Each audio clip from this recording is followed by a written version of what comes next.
Some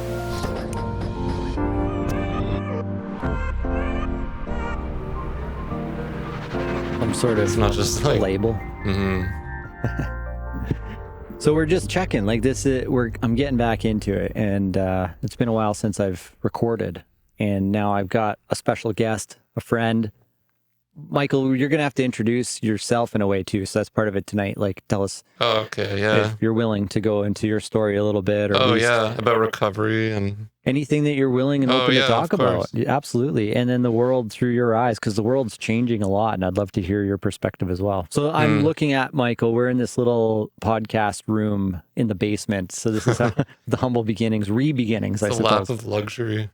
We're going to get this going because I've missed talking about what's going on and creating content, and suddenly it feels more important than ever. And I've gotten a few messages from friends, saying, well, we've been wondering, where have you been? And I had to take a few months off for my own mental health. It was getting incredibly overwhelming. I was working on the notTV website, and the world, the stories going on and wanting to capture it and share it. And it became, my life got out of balance. And I'll get more into my story in other episodes, but I just want to get the ball rolling here. So I asked Michael if he would share. Do you want to go by Mike or Michael? Oh, yeah, maybe Mike, shorter. Cool. One syllable. Keep it simple. So I asked Mike if he'd join me and help get the ball rolling again. And in the last week, there's been a whole bunch of news stories that I would love to talk about and share.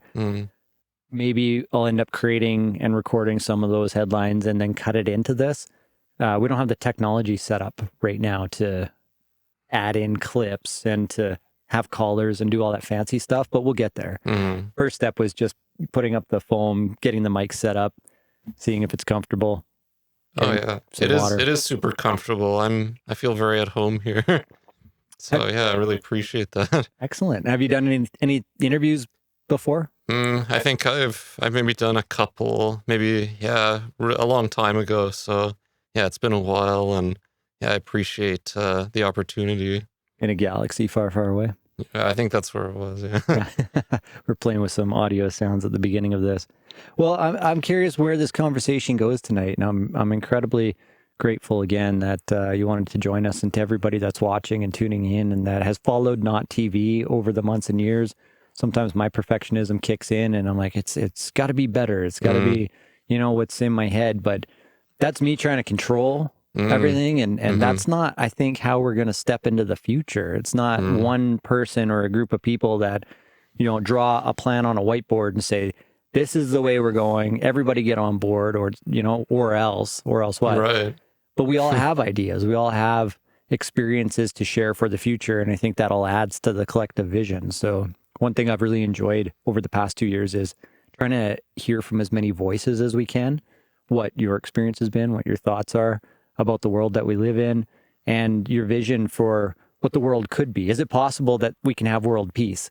And that's one of the clips that I saw this week, was an old JFK speech. He was delivering a speech to this graduating class, and he said world peace is possible. There's not enough people who believe that it's possible. Oh, that's very interesting. Yeah, I really resonate with that idea, because I think the idea of world peace being from the outside in, as though it's almost imposed somehow, which is kind of ironic. The idea is like, okay, we're going to create world peace and, make all these rules up and do this and change that. But I feel like world peace is just choosing to be peaceful. It's like, if I choose to be as peaceful as possible, that, that is peace already. So, and that does have a ripple effect. And then, it kind of helps people choose it more often. And eventually, our world will look completely different, just by making that choice to be, cultivate peace, instead of waiting for powerful people to, declare peace or something, as though it's some kind of, mental thing. I feel like it is more just like, a conscious decision, like I'll be as peaceful as possible with people in my life, and, I'm not going to create conflict, and, and I'm not going to demand people be peaceful, because that's, counterintuitive. Let's go back into your story. I'm not sure where else to kind of kick the ball off rolling. I would like to think, if you go and talk to anybody, some people would listen to that conversation, maybe some people wouldn't, but I feel like we all have a voice on the planet, and if nothing else, we're capturing this content for future generations. So maybe they can go back in time and eventually see and hear from past generations what we were thinking and feeling at this time on the planet. And then I've also felt that how the structures of society are built right now don't really serve the well-being of the population, right? Our mental health, our well-being, and just how to get ahead. It's a giant machine. It's a giant system that's been imposed on us to try and fit into the way things work, so that the elite can stay the elite and the working class can stay the working class. And now we're at this turning point because of technology and blockchain and all of this and the awakening. And so what your experience leading up to today, what was that like? What was your biggest turning point in your own experience to become more aware in your own life and kind of start to discover who you are or go on a spiritual journey?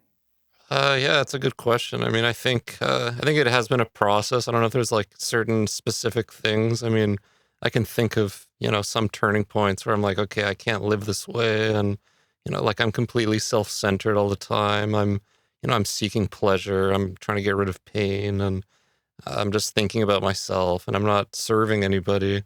I'm not really open to new ideas. Like I would see people that were happy around me, and I would ask them what they were doing. They'd tell me, and I'd say, well, that won't work for me. It's that kind of thing, like just feeling very unique and, like a fragment, like I'm not really part of humanity, or like I'm just sort of looking and, I'm seeing all these problems, but I'm not doing anything about them. So I think that is important, that I just say, okay, well, even if I can do a few small things, at least that gets me out of that mindset of being a victim.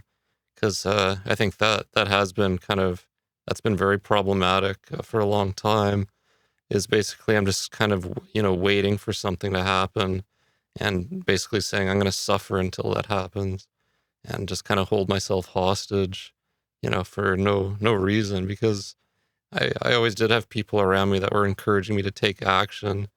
And when I did start doing that, even small steps, then it kind of builds momentum. And then all of a sudden I'm not, obsessed with myself 24/7. Maybe it's just like, it gets a little less and less. And then there's more opportunity to just be kind of open and help people, and it creates connection, and then that cultivates peace, because then, I'm not just indulging in turmoil, in my own thinking, and, maybe numbing myself, or, just distraction. It becomes a lot more about connection, and that's been really important lately. When you look back at your earlier experiences, and I think we talked about this, you're open to sharing a bit of your story, right, on your journey. I mean, I know marijuana was a big part of your journey as well. And at what point did you feel that, or do you look back and feel like there was a point where you're just doing whatever society had around us? Like now we can freely get. I just saw a liquor store with a brand new sign, and I'm like, they must have made a lot of money during COVID that they're doing these fancy renovations. Oh, right. Yeah. Like, Funny that. have all these distractions and things handed to us, and we self-medicate. And just when life gets stressful, then try and find our way and try and find our path in life, right? Or to look around at the structures of society and think, well, there's not much that I can do. So, I got to try and manage the pain. Well, that's exactly it. It becomes about kind of like pain management instead of being, proactive. And so it's like, okay, I see all these structures, they're not serving me, but then, I'm not serving me. I'm just using those structures to destroy myself. So like I'd be walking to the liquor store, the pot shop, and I would just be like, well, it's all going to hell anyway. So might as well just, get high for another day, and, sit there and watch videos about how it's all falling apart. And then it's this whole feedback loop. And, and then I have people saying, well, you don't have to do this. You can, at least do something productive, or, start healing yourself, or anything. Right. But it was difficult. I just didn't want to hear anybody. I just wasn't open to life, you know. It's sort of easier to hide and, you know, pretend that I'm just doing my best. But on some level, I knew I could do better than that, and that, you know, I'm worth a lot more love, and worth being happy and being helpful instead of Mm. just suffering for no reason. And was there a moment that you just became aware of all of that, or you started to hear it and hear it enough times and that happened, or did you have to go through a major struggle in order to, like, did the pain have to get bad enough that your mind was seeking an alternative, or like what was your journey to getting to where you are now that, you know, you've been sober for a number of years now? Oh, well, actually, just a year and a half. But I did have times when I was sober for like six years, 6 years, a couple of times, and that was. But I wasn't actually doing the work really.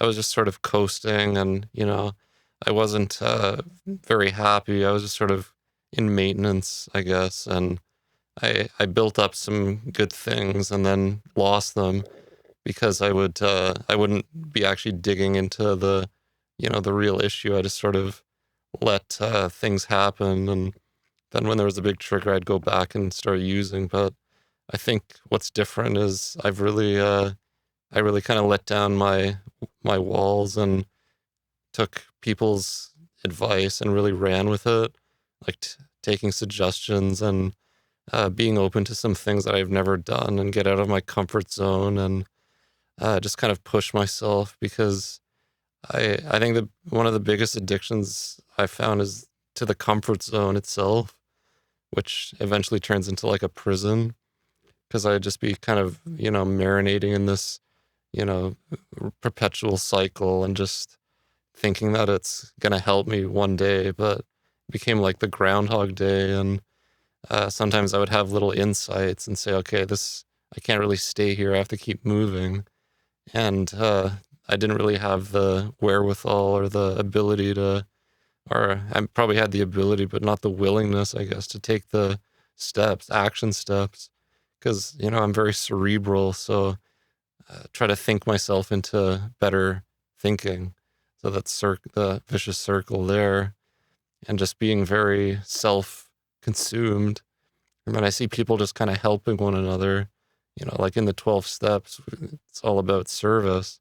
And I just kind of would do the bare minimum, go into the meetings, just talk to a few people, put some chairs back, but not really reach out, not engage.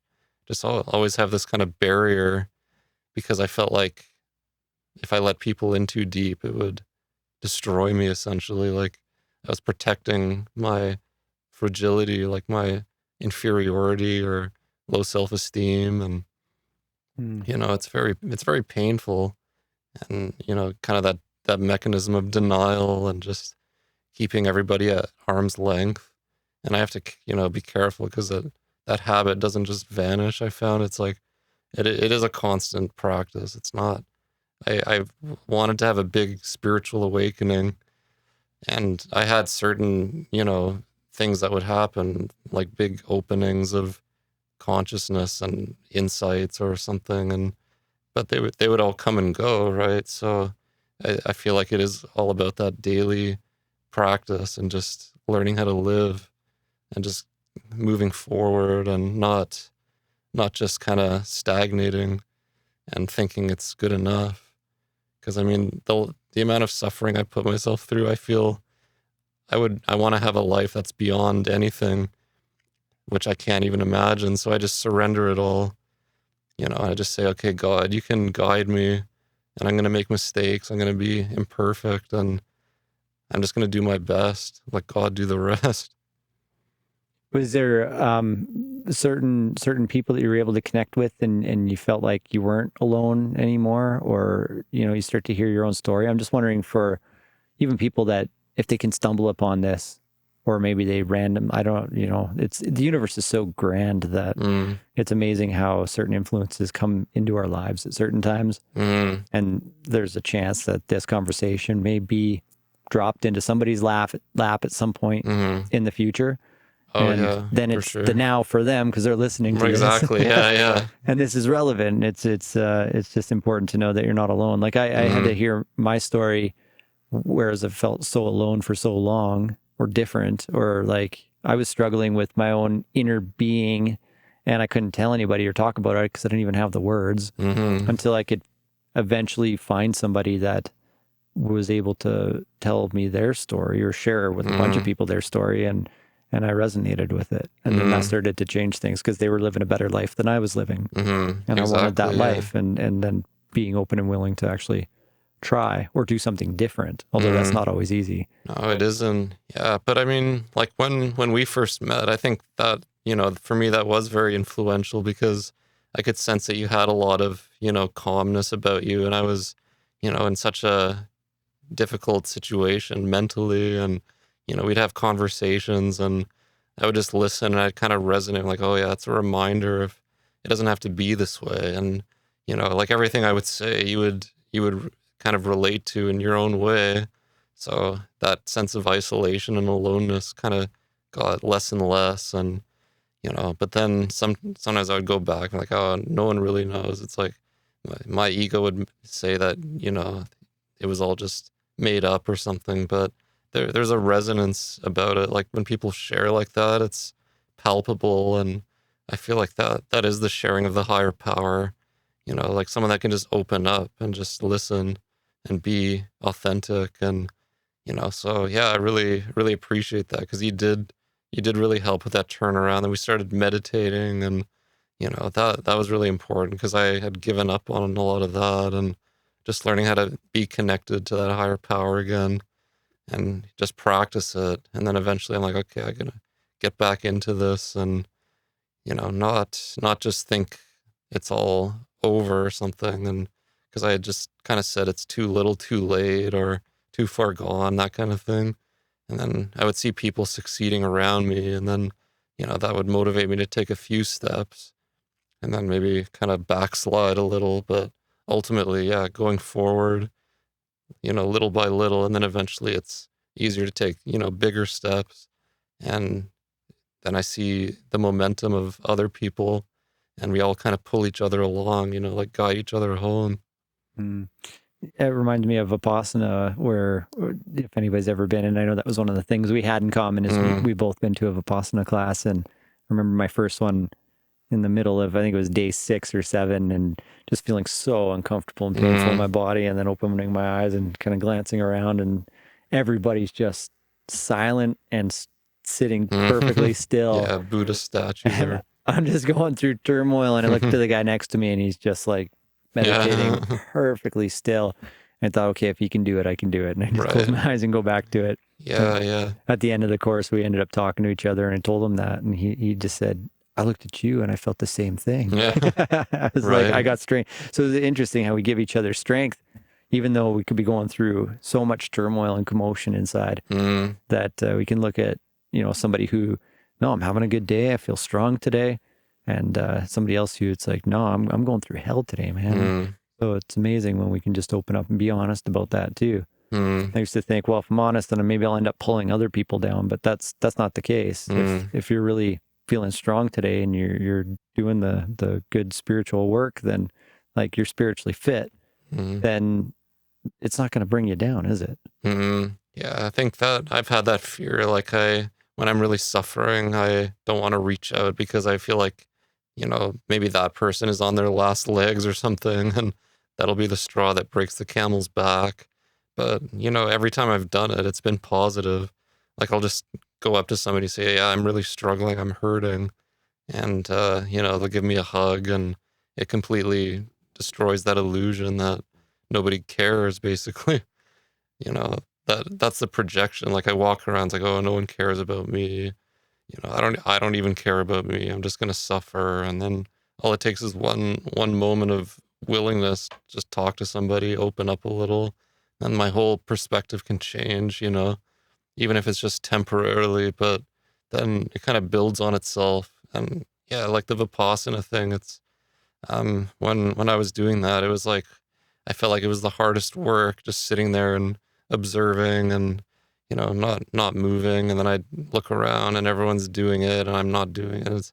But then I would talk to everybody after. It's like everyone's in the same boat, and yeah, we're all facing stuff, and learning to love ourselves, process it, and release it, and just come out better than we came in.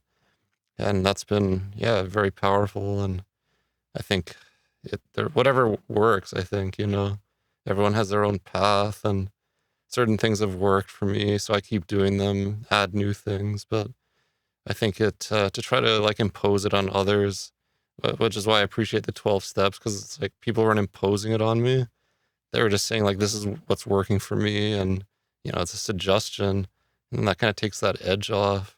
It's not like proselytizing or something. It's just sort of, this is what is working. I can see it's working in them because they're laughing, and I'm completely despondent. So obviously there's something going on, right? That's positive.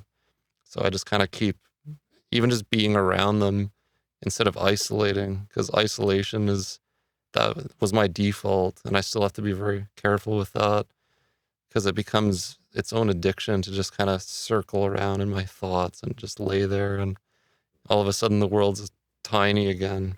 It's not open. It's not, full of possibility. It's just me and my little problematic self. Interesting. I have so many thoughts that come from that. One's connection. Another one is your relationship with God. And then that gets into a conversation about, well, what is God? Everybody's got a different definition. Some people recoil at the word. I know I did for years. Oh, yeah. I can't talk about this. Somebody's going to get upset. I better not mention the word at all. And I want to get into that. But also, how can these experiences translate into service for the world today? Like everything that's taking place. And then another piece of that is having open conversations. Bill C-18 was just passed, which dates this video, but it's like, if we're not free to talk about information or even to receive information, and somebody's filtering it right from the get-go about what's true or not. Right. But we need to be able to have calm, rational conversations. And I feel like that's part of what being a Canadian is that we're intellectual. We have an understanding of the world, that we're survivors, especially living in the forest where you've got to face the elements. A Canadian winter is nothing to joke about. People freeze to death. You got to be prepared. You got to look after one another. Right. So there's a few different things in there. Do you feel like any one thread you want to tug on first? Yeah, well, in terms of like censorship and the idea of suppressing conversation, I mean, I realize I've done that to myself. I didn't really need the government to impose that on me, because I kind of had my own censorship committee. Like I'd have these intentions of like, oh, this would be cool to share with that person, or, I should talk to that person, and then I'd be like, oh, no, that's not going to work. Say this instead. And I'd say kind of like a watered down version, or I wouldn't say my full expression of truth. And then I'd walk away feeling like, oh, why did I do that? And so it's kind of interesting. But yeah, I mean, like now more than ever is important to just be open and start talking and just be honest, in the face of all the shenanigans that are happening. And because I feel like, fighting stuff, I mean, I don't know if fighting is even the good word, but at its own level, I think we have to work from a deeper place, like a loving place, and not focus so much on the problem. I mean, that's what the 12 steps are all about, the solution, and that's applicable with all the crazy stuff that's going on. And I think eventually we'll see that a lot of this stuff will just kind of fade away. Like, more positive people will be in government positions just out of, because of our consciousness shifting so quickly. And we won't have to be focused on that kind of stuff. It'll just be dissipating as we're just living the lives that we're meant to live. And then that will have a ripple effect again. So I feel like the answer is always the same, just being loving, not making a problem out of things, even though it seems that way. Like, it seems very daunting, and it is easy. It's not to minimize it. It's just saying, well, we're a lot more powerful than, we've given ourselves credit for. Yeah. Yeah, I agree with you completely. And even positive people in positions of politics. Hmm. Jordan Peterson, I watch a lot of his podcasts, and some of his positions can be quite dire when it Mm. comes to the future and where we're at and the urgency of needing to change or at least speak out against what's taking place. Mm. I believe the awareness is super important. We need to be Hmm. aware and Oh then yeah. start to break it down, right, through conversation. So when we're talking Mm. about like speaking our truth, it may not be that one person's going to do all of the change, Hmm. but maybe because even with the Pareto principle, right? What 20% of people will change have 80% of the change, or Mm. 80% of the results will come from 20% of the people. Oh, right. Yeah, because the if that 20% of people are in, coherence and unified, then it has like, yeah, exponentially more power than 80% of people who are all scattered and kind of, all over the place. It's just that unity of the intention, like we're gonna be loving, we're gonna have that connection with, a higher power, connect with each other, do what's in our hearts, not gonna hold back anymore. And I think that is the tipping point. That does happen. You could say it's already happening, or it even has happened already in a certain aspect, and we're just kind of actualizing it into tangibility as we just do the work and practice and just get better at being a human being in this kind of ascension timeline where we're shifting into this I don't even know what it is, but it's certainly a lot more positive than it's been. So thank God for that. Let's talk about that a little bit because that's a big word and it might mean something different to different people. Maybe some people haven't even heard of like ascension. And it, to me, I bring everything back to quantum physics. Mm. And I think quantum physics is real. It's a science, Mm. but it's an experiential science. Mm. So to truly understand it, it's not just something you draw on a whiteboard. Mm. It's something that maybe you can intellectualize pieces of, but to truly understand it, you have to experience it for yourself. And we are all connected through energy because we're all energy. Mm. Everything in the universe is energy, but we're also unique in that our perception of reality occupies a specific space and time. Mm. And no Mm. two people can occupy the same space and time. Yeah, it's very interesting, how that works. Mm-hmm. I mean, I feel like the whole thing it's kind of paradoxical, but on another level, it kind of makes perfect sense. I mean, yeah, just kind of, and it is experiential. It isn't, I feel like things need to be practical and yeah, that all makes sense in terms of, we are unique expressions of that one quantum field or one source.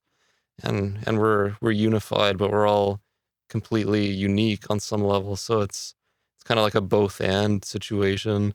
And I think in the old paradigm, everything's dualistic and either or, and picking sides.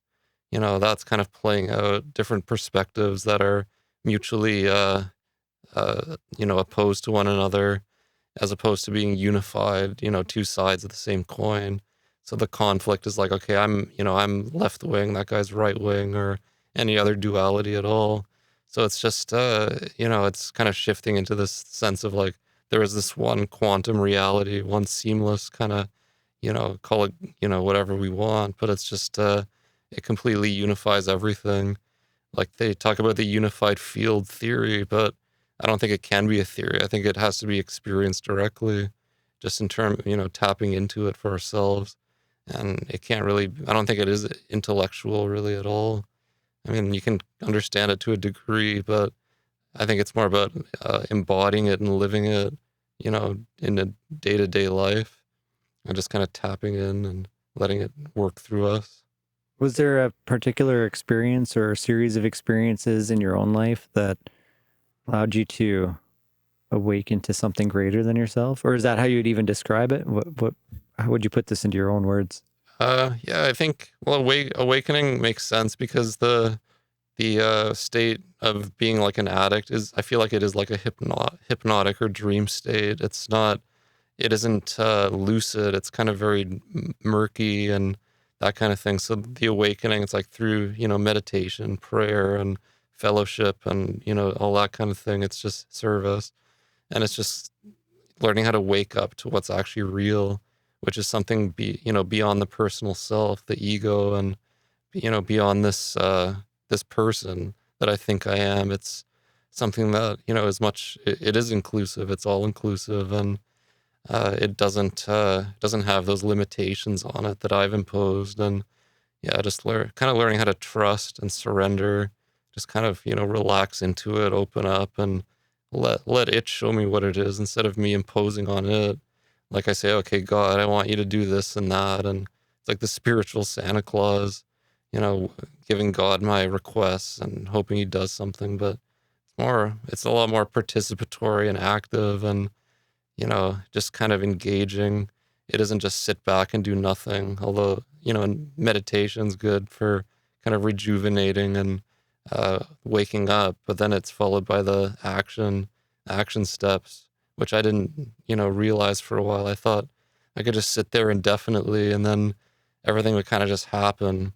But then it's like, well, I can't sit there indefinitely. I need to eat, and then that leads to something else, and then all of a sudden life is just kind of unfolding, and it doesn't need to have that resistance all the time of like, okay, I need to make something happen, and thinking of outcomes and expectations, like that certain things will make me happy, and getting rid of other things is important, just that kind of micromanaging of reality.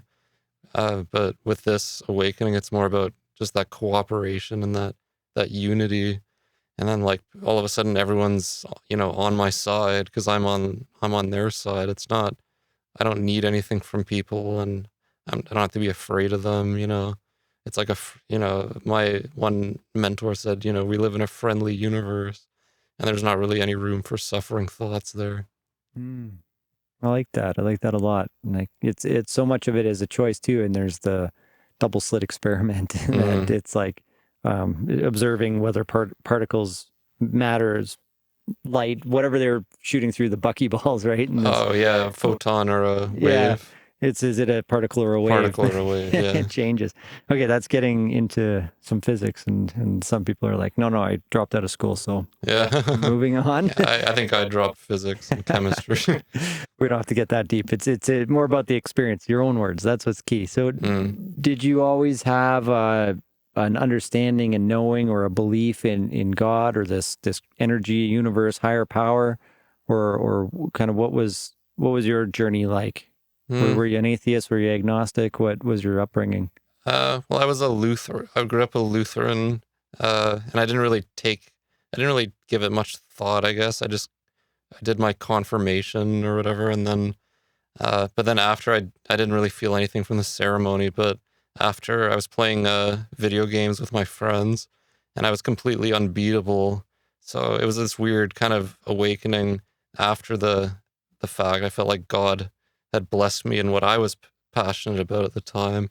So like going through certain, ceremonies and stuff that I didn't resonate with, and I didn't really believe or disbelieve one way or the other. But then eventually I kind of said, okay, there must be something, like, and it might not be religious, anything to do with religion at all. It might be completely beyond that. And so I got into certain philosophies, and other people told me about their ideas of the higher power, and I think just doing practice like meditating, and I got into other practices like chanting and just different things like that, and that would kind of open things up, and I'd have glimpses of it which were experiential. And then I kind of realized it's not really about believing in God. It's about really knowing God directly, like mysticism, as opposed to being a follower of someone else's interpretation, like just discovering what that is for ourselves. Because it's easy to have people tell us or tell other people, but kind of getting back into that divine autonomy of, okay, like, God loves us individually as we are, and we don't have to outsource that. It's all available in our own direct experience all the time, and it's only my fascination with my ego that would distract me from that, and then I would think I need something else other than that. But I think ultimately there is only that. What is Oh, How do you say that? Luther. Yeah, Lutheran. It is a Christian sect, I guess. I guess started by, I guess, Martin. Was it Martin Luther? I don't even remember. So don't quote me on that. But yeah, and I just felt like it didn't resonate. It was very, you know, kind of monotonous, or didn't really have a lot of juice, I guess, or it just felt like kind of empty rituals, which they talk about in the Vipassana. Like, don't turn your religion into just empty rituals. You know, it is about transformation, and I feel like that's, you know, that's what I was searching for. And lately I have gone back to church, and I've kind of been, you know, learning how to connect with it in a new way and just find that passion in it. And I feel like God is completely universal and transcends all, you know, any sect or whatever. But I think just whatever resonates with any given person, whatever works to, you know, have that connection. And what do you think Christianity is all about? Well, I mean, I feel like it just means to, you know, kind of go in the example of Jesus Christ, like, as whether that's as a person or as an archetype, or, you know, a personal savior, or it's just I mean, I resonate with the teaching, you know, what's he's said in the Bible, you know, he's saying things like I and the Father are one.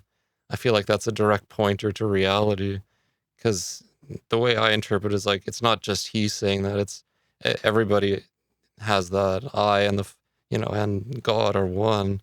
So it's not just certain people. I feel it is, you know, certain people have awakened, and then they pass on teachings, and then it's kind of like that game Broken Telephone, where there's layers of interpretation, and people are at different levels of understanding, and then they translate or rewrite things or just talk about it, and then people will absorb it and believe it in certain ways, and then it gets kind of compounded, and then eventually the original message is all but lost.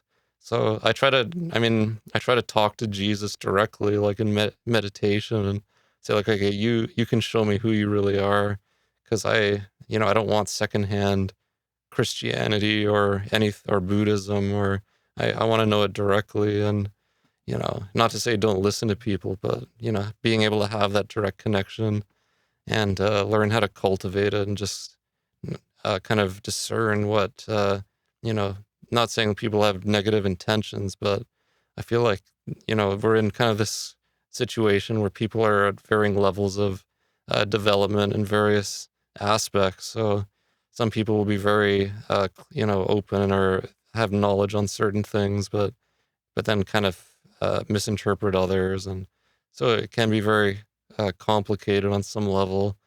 But if I keep that connection for myself, then it's a lot easier to kind of say, okay, that isn't really resonating. I can kind of, you know, walk away and not have to fall into believing something just because someone tells me, and that kind of thing. What's your take on discernment too, and like relating that to? I feel like there's two paths here. There's the inner path and the outer path. Mm, You know, what's going on inside of us, that we're having this quantum experience.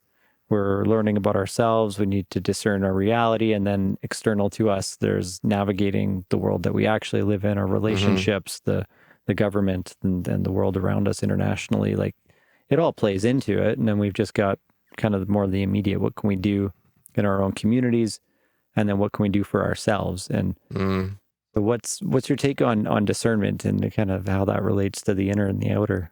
Well, yeah, I think the discernment process, I think, begins with kind of looking at my own thoughts and feelings, and it's like, okay, what's actually happening, you know, inside myself, and then that again ripples out into the so-called, you know, outside world, and it just I think eventually they get kind of more and more seamless on some level, like the idea of like the separate, you know, I'm separate from the world, and I have to do this inner work, and then go out into the world. I think eventually it does get kind of more integrated. So can see, like, as I heal myself, and I can, you know, discern messages that are coming at me, and then I say, okay, that I can immediately say that doesn't resonate, so I don't have to give it any more time, and then that helps, you know, heal faster.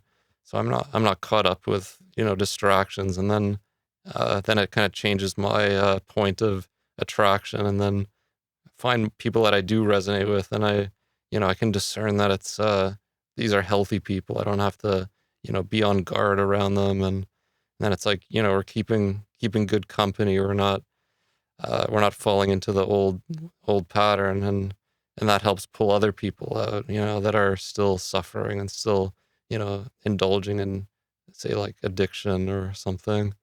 Mm.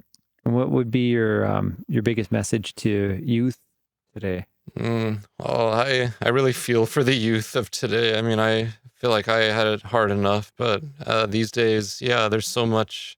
I mean, with the internet, it's become very difficult because if for young people, if our brains aren't fully developed yet, and we're being overstimulated, and there's a lot of different messages, different intents or agendas behind them, and a lot of scope for distraction and manipulation. And so I would say start cultivating a connection with yourself, and just maybe start meditating, or do something that helps you connect to something in yourself, or with a higher power that that isn't technologies can be wonderful, but I feel like when it's overused, like young people, I've tend to get really deep into, uh, I don't know if it's addiction, but it's like a very, focus on technology, and just, yeah, connecting to nature, connecting face to face more often,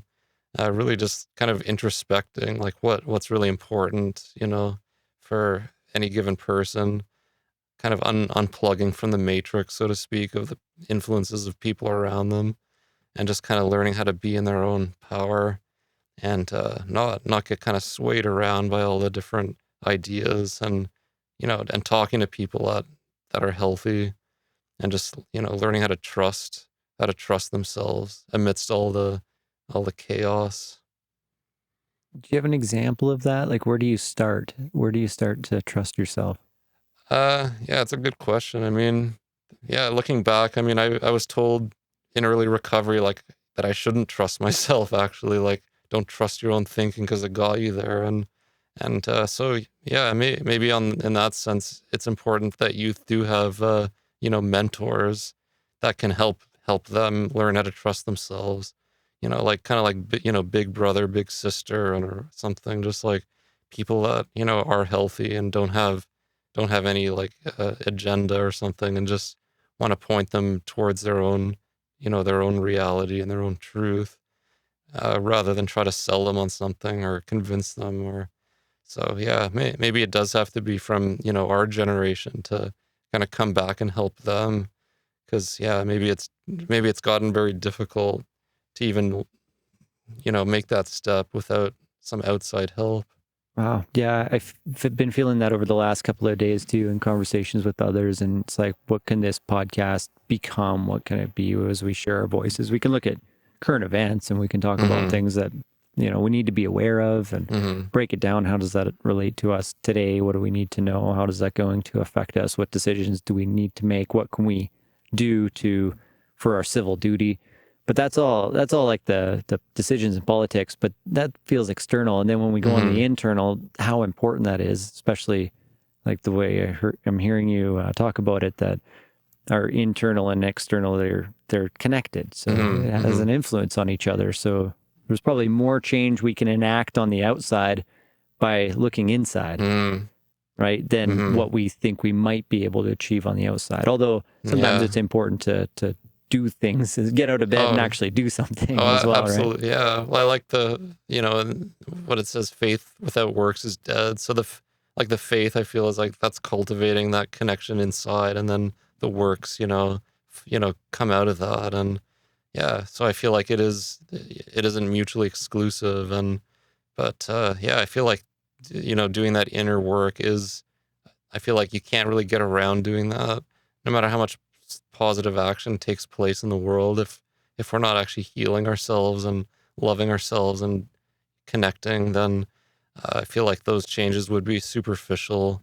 And because the our consciousness is really the fundamental aspect of it. So I feel like, that's the kind of the backwardsness of what's happened. It's like, okay, we see these problems and we're going to try to superimpose a solution, but from a state of fear, lack, or, anger. So some negative state, being imposed on something negative already. So instead of like, hey, like, why don't I become more loving and then take action out of that? Mm-hmm. And how the influences in our own lives too are super important. I heard you mention mentors, for example, and cultivating a positive inner state or healthy inner state, moving through whatever lessons that we need to learn, growing. That has a lot to do with the influences that we have around us too, that we maybe have in our environment, whether I put affirmations on my mirror to remember them in the morning, conversations with friends, listening to podcasts, or having mentors and role models.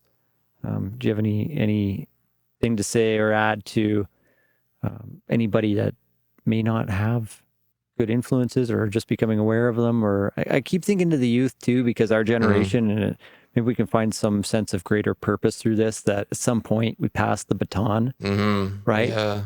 That it's not, the world is changing, but it's changing in a kind of a bizarre way because all these different potentialities and pathways simultaneously exist of where we can go from here. A lot of it rides on our individual action or inaction as to how we collectively influence what path we all take collectively and which path we take individually. And it's all possible. So passing the baton to the next generation, these conversations get immortalized in audio and video. And even if they get removed off of YouTube and Facebook, they're going to find other platforms to live on. There's a whole new blockchain world that's being built where it'll be put into something that it won't be destroyed in a sense, unless, that's a grander thought experiment. Yeah. Well, but in terms of passing that baton and the mentorship, I mean, if youth, if they don't see they have any role models, I mean,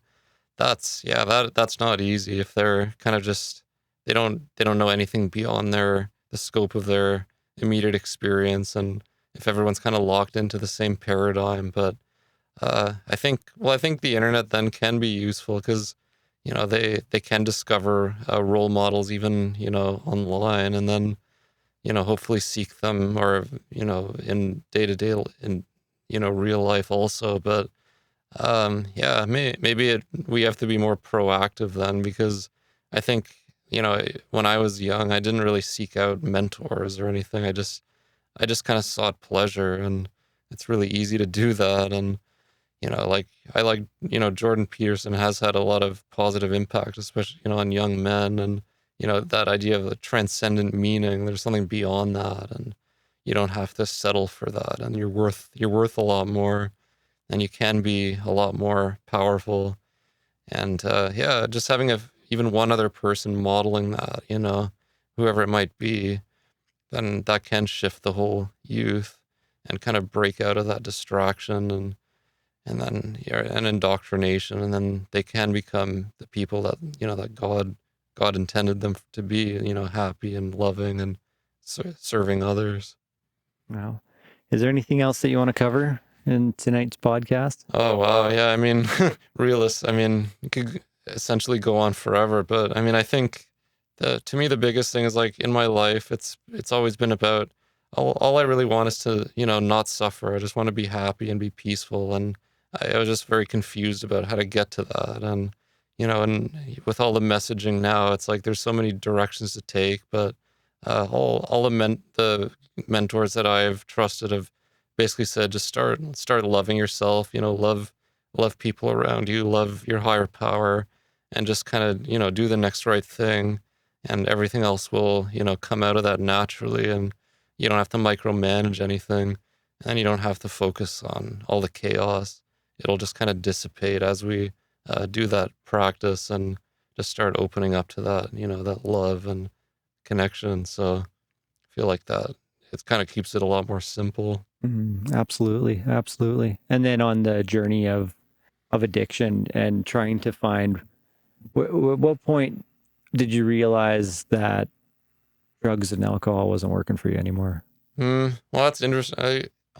maybe on some level, I realized it right away. Like the first time I used, I felt so, so much relief, but then it immediately wore off. So I thought, well, how can this really work? Because I just was anticipating the next time I would use.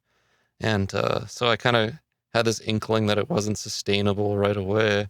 And even before I picked up, I told myself I shouldn't even try this because I might like it, or, it won't be a good idea. So I think there was part of me that kind of knew what would happen. And but I guess I had to go through it anyway. But I think it just became experientially obvious that I kept using and drinking, and nothing was really changing. It was getting worse. I couldn't, and then the denial would kick in and be like, oh well, I'll just do it a little more, or try this, or switch it up. But eventually, it's like the whole thing was kind of obvious that it wasn't working, and I had to just admit, I need help to stop, because that's the powerlessness aspect. Like I couldn't stop myself, so I needed to reach out to somebody and just admit that my whole way of living was completely bankrupt. It just wasn't working, and I needed to start something else, like find something better. Hmm. And that was really important, just to come to that.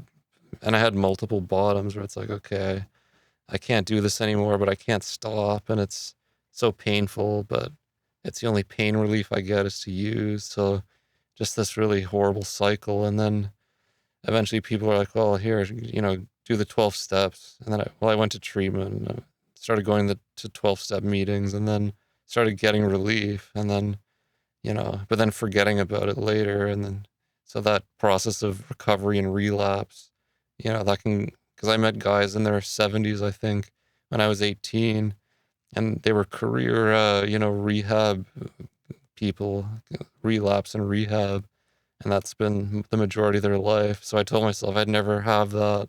I would never, be in that boat. And now I'm 36, so it's pretty much, halfway. And I've only, I would say, begun my journey now. Where do you look forward to going from here?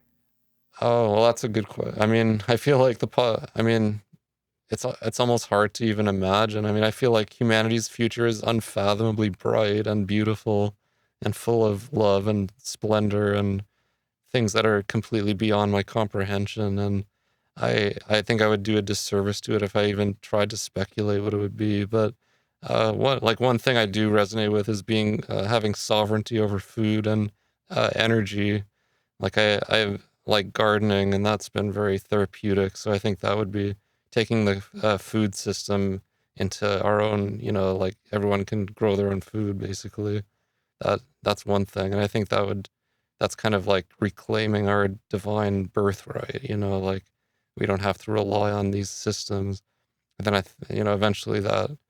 But yeah, I mean, I think that would be like, many episodes of talking about what the future of humanity would be. I feel like it will extrapolate into basically like a Star Trek type, multi-dimensional adventure, essentially, but inclusive of, that higher power, integrated with spirituality, with science and every other modality, taking the best of all worlds, synthesizing them together, and then integrating it into the human experience with a full remembrance of our divine origin, as opposed to this forgetfulness that we've been under for so long. Hmm. Yeah, it's beautiful. I believe that everybody's viewpoint's important too Mm, for the collective movement towards a peaceful future. mm-hmm. And maybe that requires having some heavy conversations so we can work through some of the pain and suffering of humanity. Mm-hmm. Well, I agree. Yeah, like I want to talk to people that have been you know very injured by the COVID stuff, in whatever way, and just kind of grieving, because I feel like there's still this unresolved grief around all that, and people being divided and that kind of thing. So just being able to talk about it openly, and take back our sovereignty, and not make it a taboo, like talking about vaccine injuries, and just being open to people that have suffered, needlessly and give them the opportunity to say what they need to say. Yeah, absolutely. And right now, the Sound of Freedom movie is going to make sort of a bigger release. I guess it came out a couple of years ago, but it's now getting momentum Mm. in its marketing and promotion, and it's pretty significant. It's the true story of child trafficking Mm-hmm. and how we need to bring more awareness. Not that the movie's about bringing more awareness, the effect of the movie is bringing more awareness. Mm. And it's something that I believe we need to face as It a is, yeah. civilization. Exactly. Yeah. I mean, that's the deepest, darkest aspects of humanity that, I still cringe, and I don't ultimately, I hesitate to even think about that kind of stuff. But I mean, the evidence has become so, overwhelming that these extremely dark things have happened, and, and they're being resolved, but it creates this real grieving process again, like coming to grips with the fact that utter atrocities have occurred on this planet. And on some level, we say, yeah, well, it's like I didn't do it, but in a sense, I'm responsible for resolving it by healing myself and, advocating for children and standing up for those who can't stand up for themselves. And so, yeah, it's almost like by taking full responsibility for all of it, then I won't be like in that suffering or have a blind spot, because I've acknowledged that, all that stuff has happened. And, with the details, I don't really know, but just kind of accepting that, yeah, this planet been some extremely heavy, dark things that have happened here, and that we can resolve it with, the divine. Mm-hmm. Mm-hmm. And having conversations about this kind of thing is shining light on it. Mm-hmm. It doesn't make anybody complicit in it by looking at it and talking about it. Mm-hmm.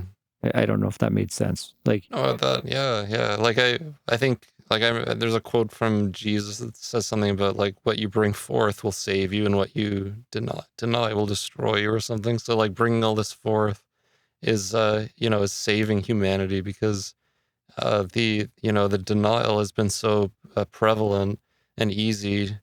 Like when people would talk about the COVID stuff or the child trafficking, sacrificing stuff, then the quick, easy thing is say, "Oh, that's conspiracy theory. It can't happen. It could never happen." And then there's evidence comes out, and then it gets suppressed or distracted from, and then eventually it's so overwhelming, and then it's like that Band-Aid thing, ripping it off all at once, and then everyone's kind of forced to face it, But then if we face it together, it's a lot less overwhelming. Like when I was trying to face that by myself, I felt like maybe I was crazy and all that. I was like gaslighting myself, kind of thing. Like it's like, oh, that can't really be happening. I must be just a crazy person, and I am a crazy person. But that it's just like, yeah, I mean, there's too many dots connected, and too many people kind of verifying the same basic information. So it's, yeah, I mean, at some point, I think the awakening just happens on all levels.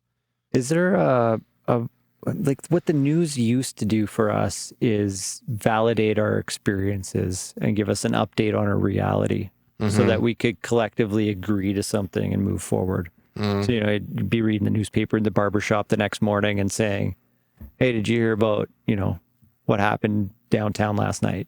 Right. And then we all have that shared story. You can share it with your friends, and it's just something that we're all experiencing, even though we weren't there that at that event. We're all aware of it. We've all accepted it as true, and it's become part of our reality. And then a year later, you're like, "Hey, did you remember that story from last year?" And, it becomes part of our culture. And something that's happened in the last couple of years through censorship is that we've been divided on our reality, and we don't have a shared collective reality anymore. Right. Yeah. My one teacher calls it the Great Divide, like it does seem that way. And, we're in the same physical space, but it's basically completely different worlds. Like I was in the grocery store and I saw somebody wearing a mask, and it's like that, I try to always bless and have compassion because I used to be very judgmental about that. But then I realized like that person lives in a completely different subjective reality than I do. And, I can tell they're extremely, fearful and, from my vantage point, it's needless, but for them, it's completely necessary. So yeah, just respecting that and, trying to bridge the gap. Like I'll smile at people in masks and it's like they can't smile, but if they're smiling back, I can't see it. So it's like kind of, it's like an invitation. Like you don't have to do this anymore, but it's obviously your choice. And you suppose that in the way masks have become a symbol, but at the same time, they may have some psychological benefit for some, and yet maybe they don't, and the science has been blurred. And Mm-hmm. yet, in this world of if we're going to accept and unconditionally love each other, that it's almost like wearing a punk rock t-shirt. It's like, oh, there goes those kids again. Like, Oh, yeah. whatever or is it part of speaking up, like a friend had shared, saying to somebody, you don't have to wear that anymore. Right. Yeah. I mean, I feel like it is kind of case by case basis, but I mean, like I personally I don't know anybody who does wear a mask still. Like it's just people I see, in public. But I think just having that loving intent, that we are all in this together, even though we are in this kind of divisive period. Ultimately, we're all still the same in terms of being, expressions of the divine and just at different perspectives, different kind of stages of evolution. But yeah, just kind of just bridging that gap, coming back into unity, reconciling those perspectives, and just bringing more love into that which has been so fearful. Love it. Love it. What would you like to see more from notTV? Well, I think, yeah, I mean, this kind of stuff is really engaging. I mean, this has really just letting a variety of people speak on whatever's in their hearts, whatever their passion is, and just engaging with people that might not even agree with them, and having like friendly debates, but just that spirit of unity, but also kind of diversity at the same time. And yeah, just basically any topic that is important to people that is, usually not talked about or might be censored.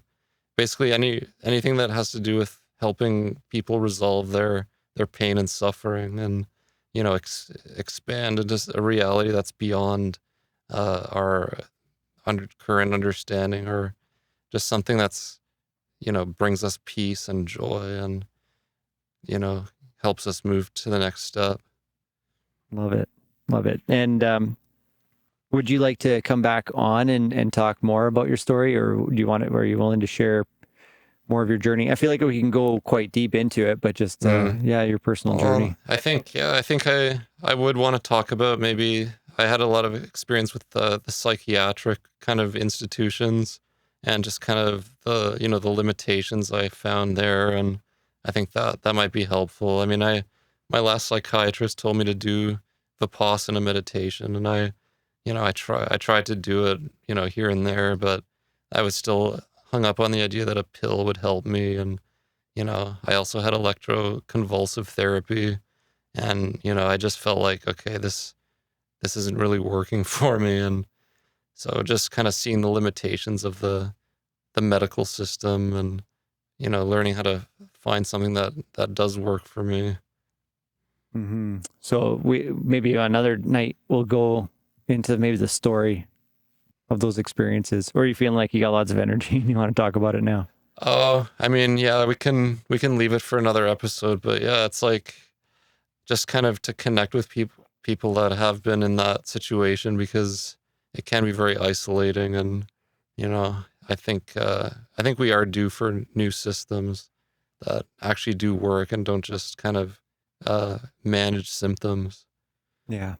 No, I think that can be really beneficial. And if other people have experiences and stories like that, then they're welcome to share them as well. Mm-hmm. I don't know how this whole thing plays out. This is going to be a little bit of an experiment sitting in this basement with this sound foam next to the water heater.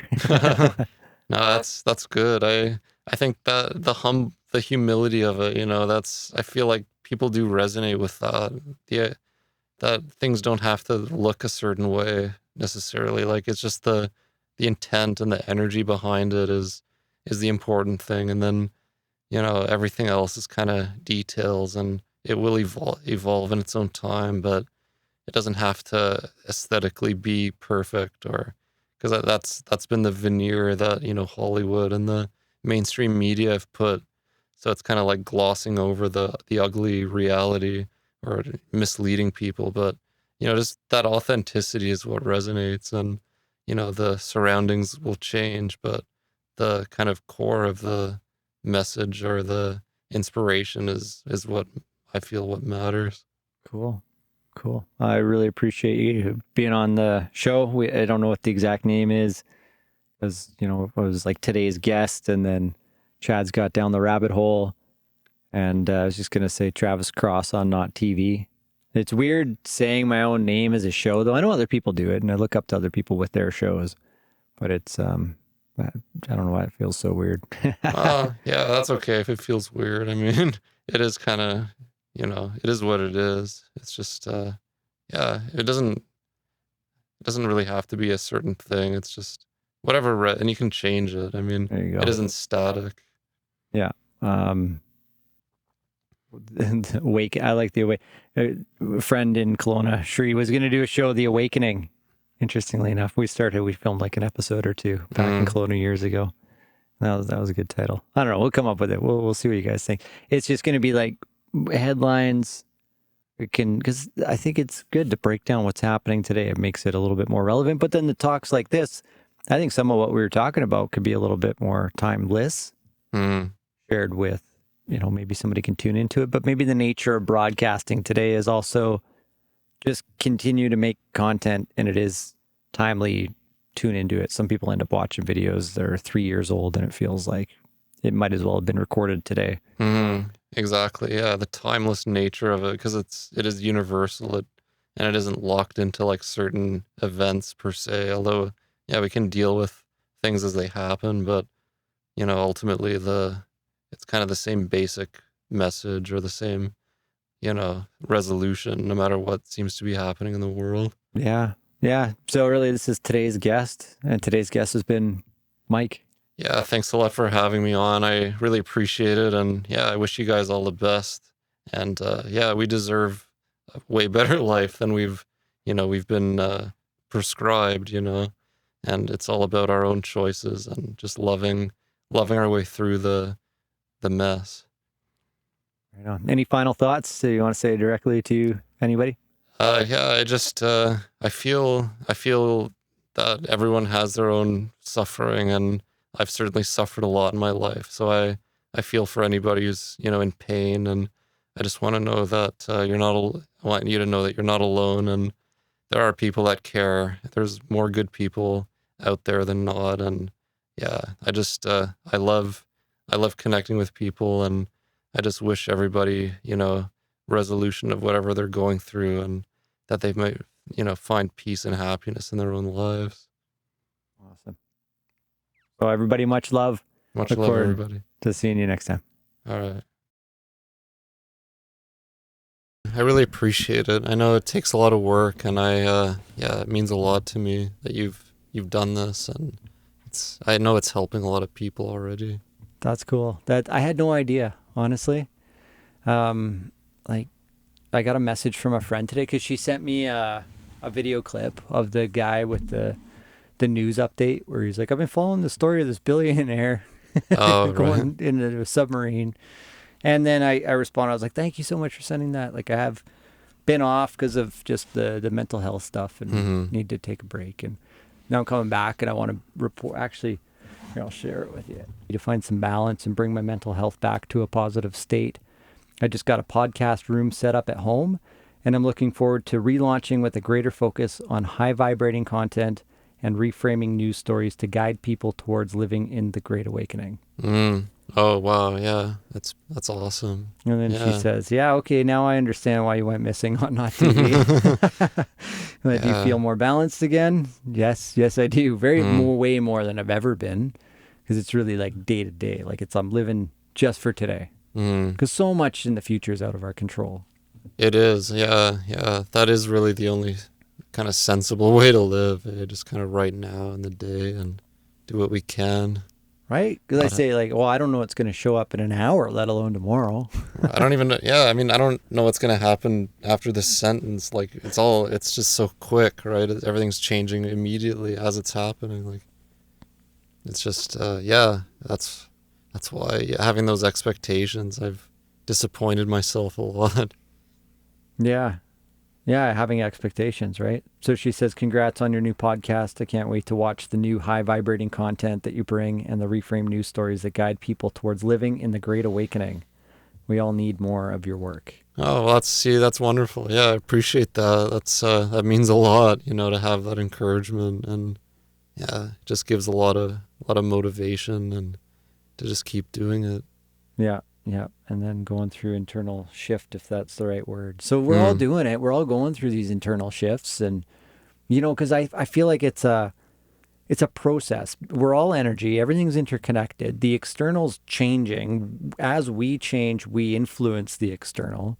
And then we need to recalibrate. And that's not an easy process. And then everybody's going through it. And it's a lot. It's a lot of rebalancing, finding a new, like reaching a new level. Like when you grow, whether you're learning a new skill or you're just growing in life or you're working out and changing your body, I love what Robin Sharma says. He says, it's painful at first, it's messy in the middle, and it's glorious at the end.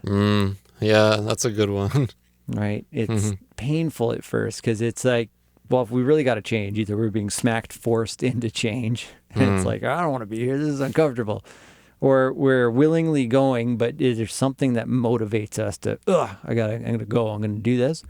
And then in the middle, I don't know about you, but I forget why I started in the first place. And sometimes I even forget where I'm going or what the change was supposed to be. Like if I'm trying to start a new habit, after a few days, it feels good. I think I'm doing great. And then maybe a week goes by, a month goes by, 2 months go by. And then all of a sudden it's like, I feel just uprooted. I don't know what my foundation is anymore. I don't know what my stability is. All of a sudden I'm forgetting like where I'm going and why but the things I've really accomplished in life, I've put some sort of, it's like one thing I can focus on because there's too many things, my mind's scattered. But if I can just put something on the wall, or a memory that like I can snap back into, and it's like, just keep going. It's that thing. That's where I'm going. So even when it gets messy in the middle, it's like, I still have some semblance of light at the end of the tunnel. Like I know, what tunnel was I taking again? Right. Yeah. Well, that's it. Yeah. That light is kind of the orienting principle. Like even no matter how messy it is, then there's still that glimmer, that glimpse of light that is kind of guiding it, and we're moving towards it, so to speak, and it's just getting easier to navigate that mess and to not make the mess into a problem, because we see the resolution is kind of comes into focus, and it gets more and more kind of actualized and not just an idea. It's like a living thing, a living reality. Even amidst the mess, there's the light. Right. And at the end of the day, death is probably a real thing. Like, it's one of those fears. When I think about the quantum, I'm like, wow, maybe we just live forever. But that aside, I mean, it's inevitable that there's this ebb and flow, creation, destruction. Like it's all built into it. It's like energy changing form, essentially. So maybe it's not real death, but in the third dimension, like nature is the best example of this. Every fall, the leaves change color and fall off the tree, and then they become a compost for new earth to formulate new growth and new being, right? And we go through this process in this three-dimensional reality, and it's just part of it. But letting go and the fear of death can be immense for the ego and for living in this world. So as we move through our fears, and Yeah. let go into the eternal, Mm. then Yeah. life takes on a new shape and meaning. It does, yeah. Well, that's why, it's said to die before we die. Like let everything die, essentially, like all my ideas and my sense of identity and, you know, I mean, the physical, it's not so much the physical body, it's the mental obsession, like, oh, I am only this body and it's going to die and then I'm going to die. And yeah, just sort of examining all of that and seeing what that is. Is that actually is that actually the case? And yeah, just learning how to, let things end, just let things end, not have to hang on to them. Let things end, just like this podcast. Right, because it's, yeah, letting it have a natural end. Yeah. And then there's a new flow. We have new experiences. As long as we're alive, it's still an opportunity to. I've been finding gratitude has been a huge savior. Mm. To where do I direct? If I'm not going to have fear, where do I go? Where do I put my attention? How do I let go of fear? And it's to come back to this faith in something greater than myself, the creative intelligence, the universe, the creator, love, God, like Mm-hmm. universal, unconditional love, the highest Mm-hmm. vibration of the universe Mm-hmm. that we're all moving back towards. Mm. And to let that just come into my heart through this coherence and this grounding, and then to breathe and let go of any thoughts of tomorrow, any thoughts of the past, Mm. return to the present moment, and just feel that it's okay. Mm. It's Oh okay. yeah, 100%. Yeah, that's it. Exactly. That's a good summary of the process. So much love. Much love, brother. Thanks for talking. Absolutely, Mike. And much love to Hannah, who sent me that Oh yeah, message. thank you, Hannah. That's beautiful. All right, guys. Have a good night. Have a good night, guys.